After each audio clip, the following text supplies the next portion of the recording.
Sometimes people get excited about their ideas and just blindly agree to make it happen. Well, these are some of the celebrities that tried to take it all back. Welcome to Beyond the Screen, I'm Nate, and these are the top 10 actors that got their movies cancelled on purpose. Number 10. Mike Myers. Mike has had an absolutely stellar career. This dude is behind some of the most iconic characters to ever grace our screens. Wayne Campbell, Austin Powers, Shrek. But his most iconic character, of course, was Cat in the Hat, a movie which was so universally panned that it caused Dr. Seuss's wife to demand that the studio move to exclusively animated features. I guess watching the cat fix a couch with his bum crack hanging out wasn't the wholesome image that her husband had in mind when writing the character. But the Cat in the Hat was actually a deliberate project created by Mike himself. See, about 3 years before that movie was made, Mike was set to write and star in a film based around his Saturday Night Live character, Dieter. In fact, a script was written with Jack Black and Will Ferrell in mind as the supporting cast. Production was about to begin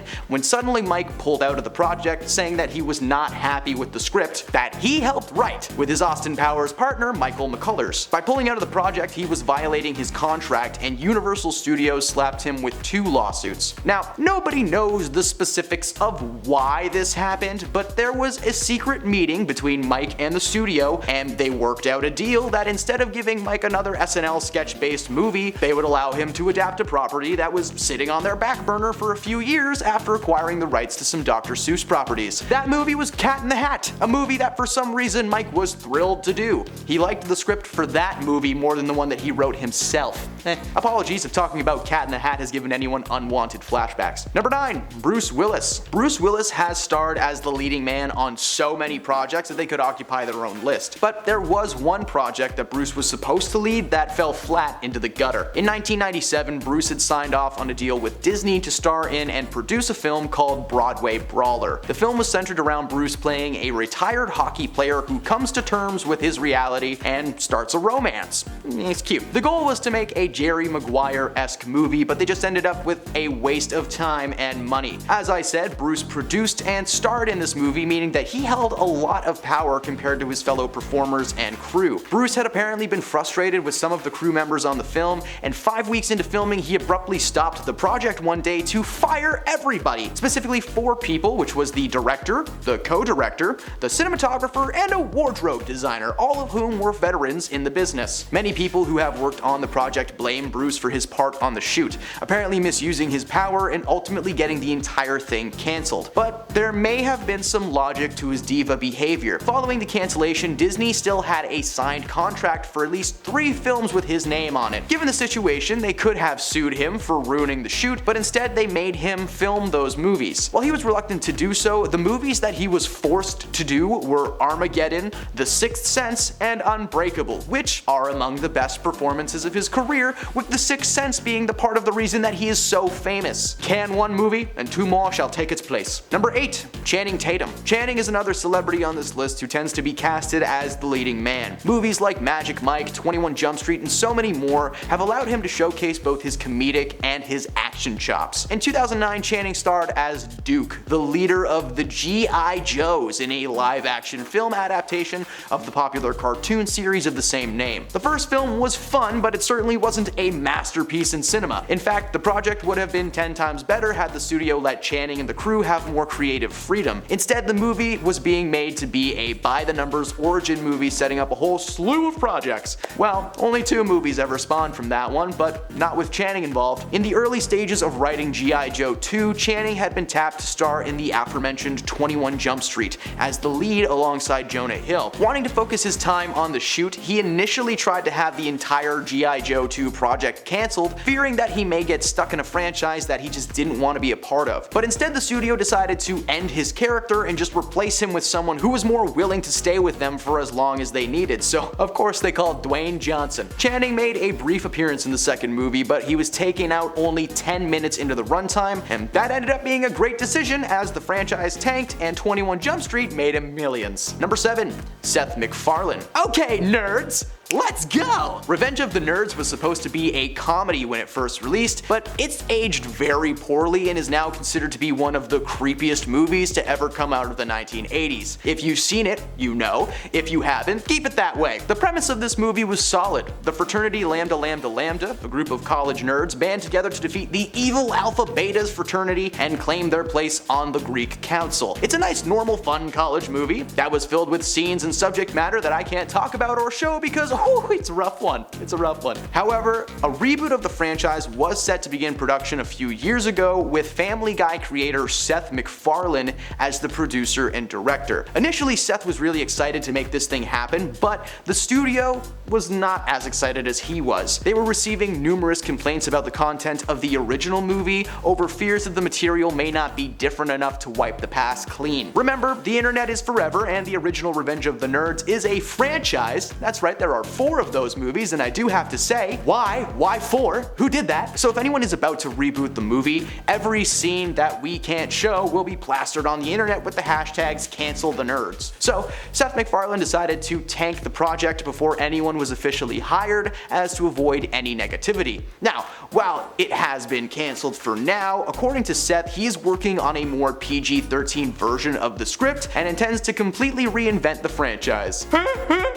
That's the laugh from the original movie, it's fun. Number 6, Shailene Woodley. Shailene had a very lucrative year in 2014 thanks to the successful box office numbers brought back from her roles in the movies Fault in Our Stars and the first Divergent film. Both were live-action adaptations of book properties. Fault in Our Stars followed Shailene as a cancer patient who meets and falls for Gus Waters, aka Ansel Elgort, who is similarly afflicted with cancer. In Divergent, she plays Trish Pryor, a young woman living in a world divided by factions who discovers that she doesn't fit into one specific group. And fun fact, Ansel Elgort played her brother in that movie. Remember, same year. No one saw a problem with that. Divergent is a trilogy that ended its time on screen in 2016 with the 3rd installment, Allegiant Part 1, as they were trying to pull a Twilight and stretch the last movie into 2 entries. Which works when you release the second part. After the absolute box office bomb that was Part 1, the studio were iffy to make a follow-up but wanted to cap off the series in a nice way rather than just end it on a cliffhanger. Well,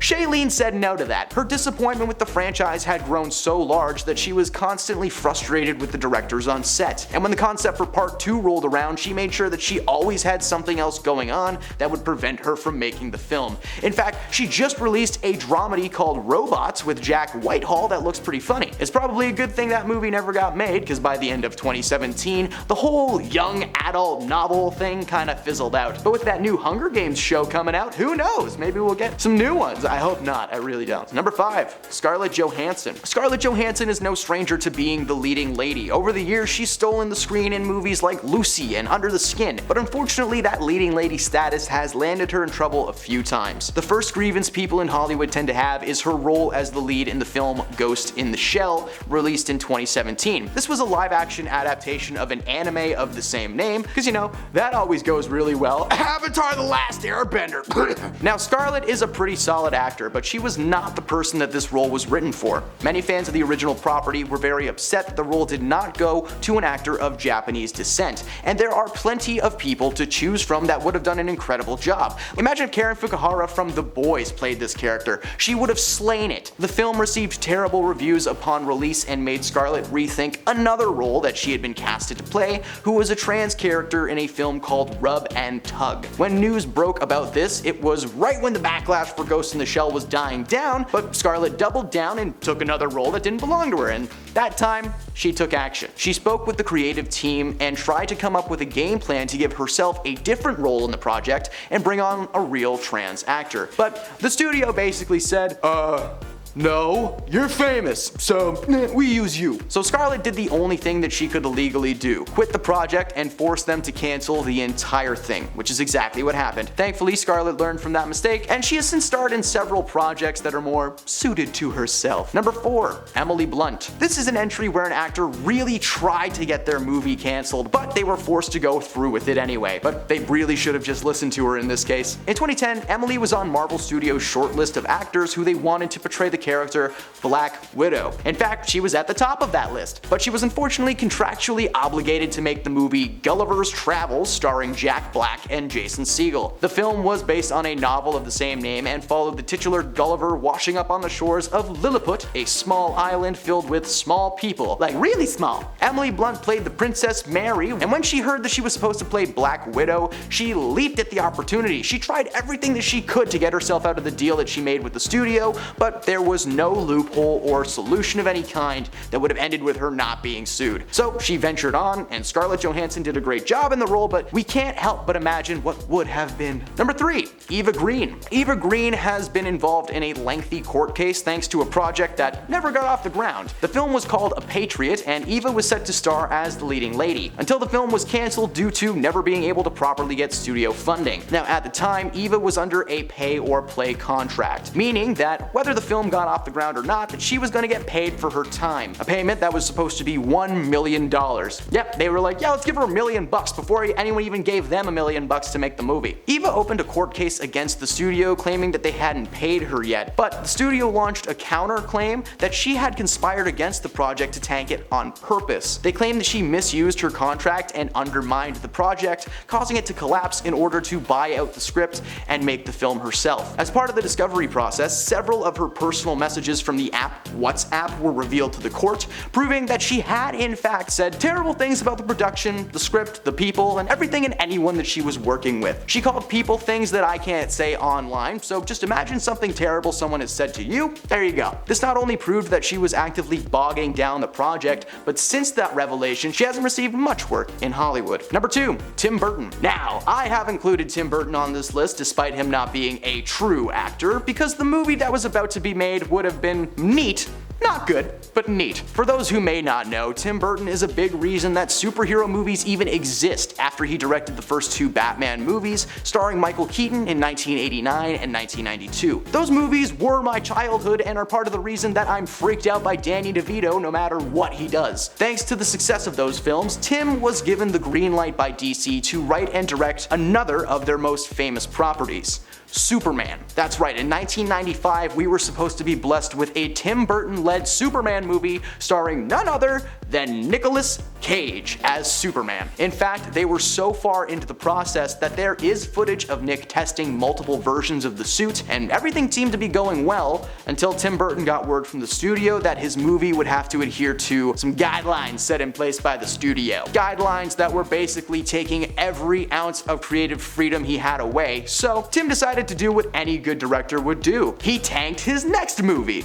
Now, does anybody remember the movie Mars Attacks? No? Well, in case you forgot, it's a movie about aliens taking over the Earth. Aliens who are destroyed by the sound of yodeling. I'm not making that up, that happened. Oh, and Tom Jones is in it as himself fighting aliens. While I personally found this entertaining, critics thought that it was the most random and bizarre movie that they had ever seen. It tanked at the box office despite boasting an all-star cast like Jack Nicholson, Danny DeVito, and Pierce Brosnan. But once the studio saw how bad Tim's passion project did, they decided to can Superman for good. Exactly how Tim wanted it to go, because since then, he has made tons of universally loved movies. So if James Gunn is smart, he'll hire Tim for the next Man of Steel. 2024, never know. And at number 1, Bill Murray. Bill's been around since the early 80s, being the face of some pretty big franchises like Groundhog Day and Ghostbusters. But in the mid-2000s, he decided to shift his efforts to voice acting and signed on to star in the live-action adaptation of the cartoon